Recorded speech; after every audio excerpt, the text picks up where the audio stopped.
Hello, Wise Owls. It's Saturday, June 2nd, and I'm recording an extra report this weekend. It's really more of a crisis report as I respond to the crisis hotline of the Oracle report. I've had so many people contact me, well, progressively over the last few days, but of course, in the build up to yesterday and today with the moon in Capricorn, making these super black moon days as it conjuncts Saturn and then Pluto and then the black moon this morning. And so as I'm recording, those conjunctions are complete, but the impact is anywhere or is far from that. And so what I want to do is, because I want to email everybody back and just explain all of this, I'm just going to talk about it here, and I want to relate what has been happening to people who have specifically the Eris point aspected in their chart. And many of you have had readings with me, and many of you have Eris point energy or Chiron point energy or prominent galactic center degree in your chart. And so I'm going to be talking about the Chiron point and the Eris point and how those are interacting now with the super black moon day. And so this is basically like we're just a hotline call like I used to do back in the day, except this is about astrology and what is going on at the etheric level and how this is coming down to the physical realm and doing the work that it's doing and making things as hard as they are for some people. And primarily the ones that I'm speaking about are the people who I call the Eris point people. That means you have a planet in strong aspect to 21 degrees of Aries. And specifically, I have focused a lot in on people who have Saturn, the black moon, Mars in aspect to the Eris point, because this, in 90% of charts I have ever looked at, if anyone has those three planets in tight aspect, and by that I mean an opposition, a conjunction, or a square, they usually have their life follows a certain pattern, and at certain ages certain things happen. And if we've had a reading, you know what that is. So even though this is a report specifically for Eris point people and also Chiron point people, because it's a two-part thing here, this is happening. The results are affecting everybody. Okay, the effects of all of this are worldwide, interpersonally. I'm going to use Roseanne Barr's chart as an example, to demonstrate, just because everybody knows what's going on with her, and she's a public figure, to to show to show how this works. Okay, now I thought several days ago it became very apparent to me, if I hadn't thought of it before, but I said, I bet if I looked up Roseanne's chart, she'd be an Eris point person. She is, but she's a Saturn Eris, and the Saturn Erises take the brunt. If you have Saturn in aspect to the Eris point, then you're it's the forefront of the contingent of people who came to blaze trails for truth and to be here, to try to stay here as long as it's taken to get here, to produce the shift. Okay, and this is via energetics, via harmonics that are encoded in astrology. Roseanne was born November 3rd, 1952. And in 1952 for a few months, and in 1953 for a few months, Saturn was located exactly opposite the Eris point in Libra. Her opposition with the Eris point is 35, no, not even, like 12 arc minutes off of oppositions. Tight, tight opposition at the Eris point. And she has Neptune conjunct it. What this means, like I said, in 90% of the people who have this, especially if it's Saturn, it means that Roseanne was all came here as an Archon hunter. And if you you know, probably if you're listening to this, I've spoken to you about this. And she was in a first wave of that in those couple of years. That means that at the archontic, at the etheric level, the Archons knew when she incarnated what she was here to do: bust the paradigm, bust paradigms. She's born in Salt Lake City. Saturn Erises, and that's what I call the people who were born when Saturn was at the Eris point, because it is the most difficult. It's the most difficult energetic, because it is the one the Archons target the most, even more than the Mars and Chiron there. Also the Sun, absolutely the Sun, but the Saturn Erises are specific in that it's Saturn, which is basically in astrology ruled by the Archons. So she came into a family, as most Saturn Erises do, where there's most likely been heavy archontic energy coming down through the family line on one or both sides for a very long time, because her chart that shows the energetics that her soul has projected as sparks down into her being, her incarnation here, is so strong, it was naturally going to go into a family for efficiency's sake to transform within the DNA line, to keep that energetic contained until basically Sophia, beginning in 2015, ending the time of the Archons and returning them back to source. Recall, or if you've been with me for a while, the Mahavijaya said, beginning in 2015 and heavily until 2020, the archonic interference would be pushed back, return to source, freed, in a beautiful act of love and service that is very, very difficult. It makes a very, very difficult life. Things happen during the mother's pregnancy with this type of soul, usually around age 5, the onset of adolescence, and then there on out. So she has Saturn at the Eris point, which meant, and obviously she fits into the 90% category, because she's certainly busted paradigms forever. And it's been in crazy making ways, right? She's, admittedly been treated in the past for DID, multiple personality disorder, choose whichever psychological label you like. There's absolutely nothing wrong with Roseanne that the Archons have not caused. Okay, they have stalked her from birth and tried to destroy her psyche at all turns, so that she wouldn't be so she wouldn't be doing what she's done today, and what she's done really for most of her career. As much lunacy as there seemed to be, as she saw it, as it seems through, and I followed her because I really loved her show back in I guess it was the 90s. They've tried to divert her at every path. Every time she was trying to make inroads into trailblazing, as Eris Point people do, she's been met with the heaviest resistance you could have. And so all of this, her spiritual Eris Point warrior-esseness has been taken into the realm of insanity, which is ruled by Neptune, which Neptune is conjunct her Saturn.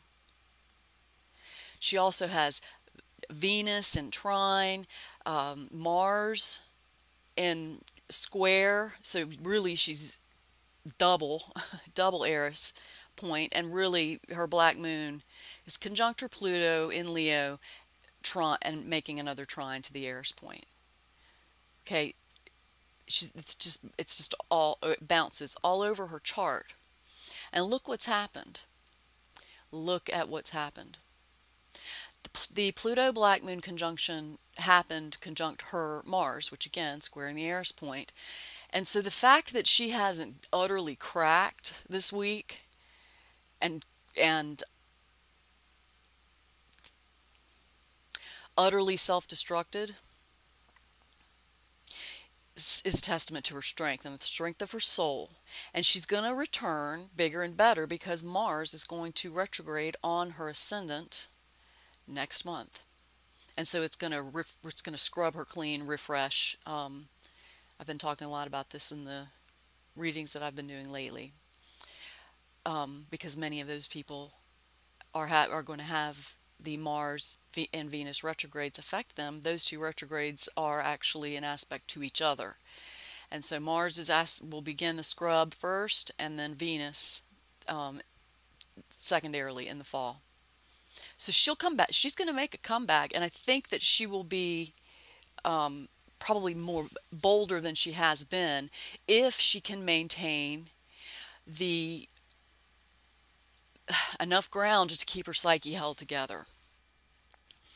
Because, like I said, these are the super black moon days. This is the big push, the final push, as I wrote in the Oracle report yesterday, the beginning of the final push to send the Archons back to where they came from so that they're not terrorizing humanity through the virus that they have become.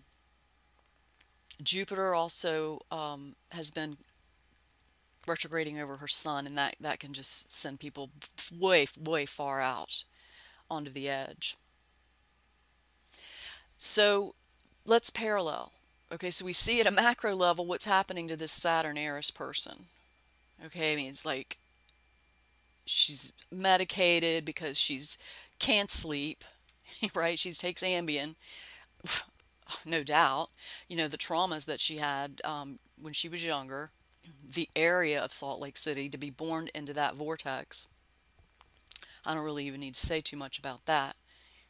But parallel it, okay? Bring it down into maybe not your life. You might not have the Eris point aspected in your chart, but you probably know someone or you have a loved one who does have it. That's what's been happening over the last month, and very strongly over the last week, and then yesterday and today, Friday and Saturday, with the hit again. If you remember, I was really trying to make the point that these were 3 different little periods of time, 3 different super black moon days, you might say, during this 9-month transit of the black moon through Capricorn, that were just historic, epic in their strength and ability to degrade the negativity, the archonic attachments. Some people are tired of hearing about the Archons. Well, you need to click off and go somewhere else if that's the case, because I'm not going to stop talking about it until at least 2020. I don't like talking about it, but I happen to be the one that knows how they do it through the astrology chart. I'm the only one that talks about it, and we can see it every single time. And I guess I sound a little bit upset because it hurts my heart to all the letters I get, the emails I get, and people in such desperate places. There's one answer to this, and that's prayer and turning it over to a higher power, because we can't handle this level of assault. It's blowback. It's all it is blowback from basically a wave that went out on April 1st that the Black Moon Pluto conjunction just amped up. And this was a wave that went out to just level archonic energies and just lessen them, to devalue their energy and their ability to keep coming back. Okay, and so what they're doing is they are amping up problems in relationships, because the black moon and Pluto, when they come together, it's innately involves relationships, true love. It's true love. And so the more chaos and strife and difficulty and challenges that they can create in relationships, particularly with people who have the Eris point, the more energy that they can feed off of, because their energy source is cut. The only thing they have now is what they can incite. Okay, and the way that they do that, they mimic, the only way they can create is to mimic through the manipulation of the astrology. And so you might not be Eris point person, but you might have black moon in Capricorn or Cancer or the Sun or Chiron, and these energetics are heavy enough for you anyway. I mean, really, this black moon Pluto conjunction is probably the biggest black moon conjunction of our lifetimes as to what it's doing in the world. So be played by one, two, trying to out black moon fears, our shadow side, and project into something else due to all of the of things happen in the world that people are involved in at the etheric, in the dream time, to produce the real world, the physical world, not the real, this world. So the old testing of mental health, physical health, the different but the same types of health issues, which I've kind of gone over before. Blood issues, bone teeth issues, and usually if it's a hip issue, it's usually like left hip. Those are the areas that are feel the most, sometimes the heart. But when you think about it, this energetic terms and try to depersonal, or further than that, if you're the Eris point, remember who you are and remembering your mission and knowing that right now we are in it, we are on the field. And what we have to do is not give up, is not give up. I say that because people are suicidal. And the other reason for that is has been for us, and it's the Chiron point rules suicide. And so if you're a Chiron point person and an Eris person, which many wise owls are, it's a double, it's like both sides. And the way the Eris works and do. Remember, the energetic of Eris is the box in the ring. We're in the ring, but we aren't always going to be in the ring. Okay, and that's changing now. But we're in the transition of it, and it's the hardest now. Go read the report yesterday. If you read it yesterday, see what you think of it today in the light of the new day of today. And hang tight. Okay, hang tight. You're not alone. What you're experiencing is being used by many, many, many people. At this point, I'm just the hub of it, I guess. And I felt very strongly yesterday. I wanted to get this done yesterday, as it was happening and all, and couldn't get it done. Think about what's happening to Roseanne. If you're having trouble, know that it's a contingent. It's a unit of spiritual warriors who've got to keep it together right now. Write it out until we get off of the heavy black moon Pluto transit. We're almost off of that, and the moon will be going into Aquarius within 4 hours from when I'm recording. Okay, so it will change. Tomorrow will be different. Tomorrow is 5 in the Mayan calendar in the underworld. We are in the underworld, my friends. 5 dog in the Mayan calendar is the underdog, and that's where I was going with underworld. It's underdog. It's the dog of love. Dog is the companion. 5 is the inner love. And so when the sun rises where you are tomorrow, this is going to feel differently. Okay? Hang tight. Wise owls, we hang together. I'm with everybody. I'm sending everybody much love. And you just keep me posted how you're doing, okay? Because I'm thinking about all of you. And remember, the astrology always changes.